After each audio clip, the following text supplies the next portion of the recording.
My name is Amanda Todd. I was born on November 27th, 1996 and died on October 10th, 2012, and this is my story.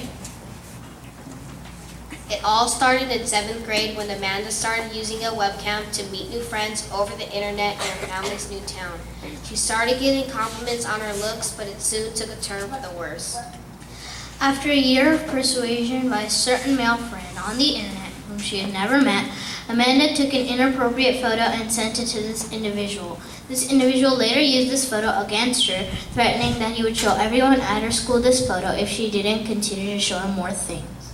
On December of 2010, while on Christmas break, police informed her at 4 a.m. that the inappropriate photos were circulating around the internet. This was first when she experienced depression, anxiety, and panic disorder. Her family tried moving her to a new school, but to no avail. Amanda felt exploited, alone, and started experimenting with drugs and alcohol because she thought it would numb the pain. A year later, the individual resurfaced using that picture as a Facebook profile photo and contacted students at her new school. After teasing from her new classmates, Amanda moved schools yet again. After an incident between the girl's boyfriend on a holiday off from school, the girlfriend, the boy, and 15 of the friends approached Amanda at school. They shouted insults at her, and the confrontation ended with the girlfriend punching her in the face. Amanda later ditched where even teachers passed by and was not found until her dad came looking for her later that evening. After the attack, Amanda attempted to take her own life. After being rushed to the hospital, she was saved, but the bullying didn't stop. She even received abusive messages on Facebook talking about her failed attempt at suicide. In March of 2012, her family moved yet again, trying to start fresh, but she was unable to escape her past. According to her mother, every time she moved schools, the stalker would go undercover, claiming to be a new student, trying to meet friends before he started school. He would eventually gather names of the new classmates and send Amanda's inappropriate videos to them, their parents, and even teachers.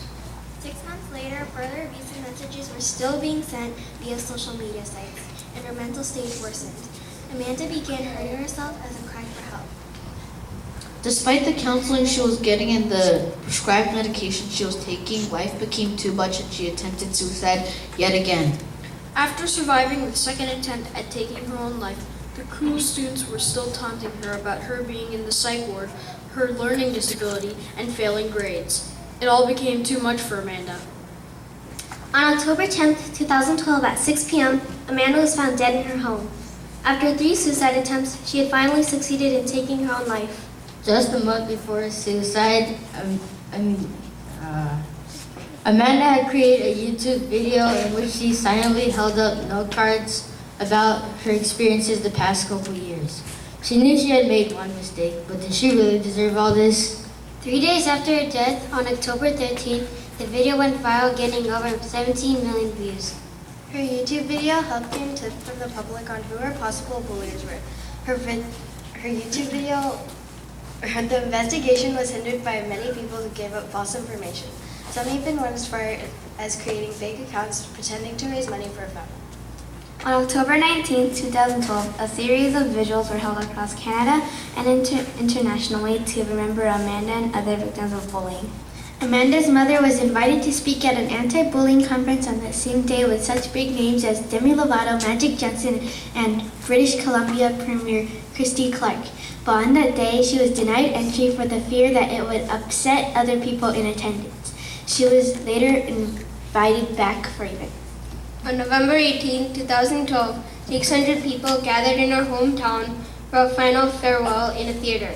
Her mother said that her daughter had left behind a larger-than-life message that has sparked the world and made it open its eyes, its ears, and its hearts. Following Amanda's death, more than 1 million Facebook users liked her Facebook memorial page. Amongst the positive comments, there were still continuing attacks from supposed fellow classmates and strangers. More than 1 million people. After one man's derogatory comment on the page, he was fired from his job.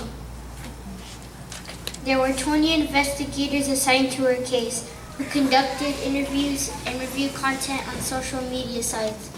There was even a tip sadly reported a year before her death about her inappropriate picture floating around the internet.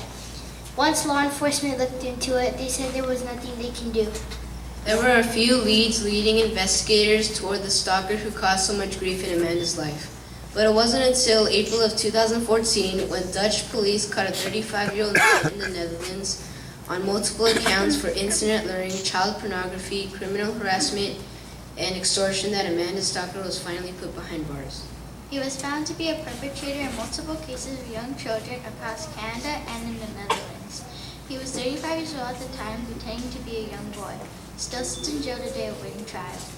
We know Amanda's name because the social media sites have made her famous, but there are many other victims of this whom we don't know the names of. Cyberbullying, even without causing any physical harm, is now considered a crime in the country of Canada, among other countries. In response to the death of Amanda Todd, a motion was introduced to the Canadian House of Commons to support more funding for anti-bullying organizations.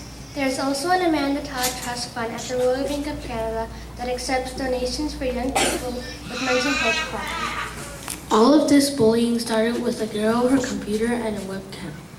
When you are on the internet, do you really know who you are talking to? Do you trust who you are talking to? Do not accept requests from people you do not know. If you see any inappropriate, suspicious, or threatening activities other than an adult, the company hosting the site, or authorities are necessary. Cyberbullying is no joke. For more information on Amanda Todd and ways you can help anti-bullying education programs, please visit www.amandatoddlegacy.org.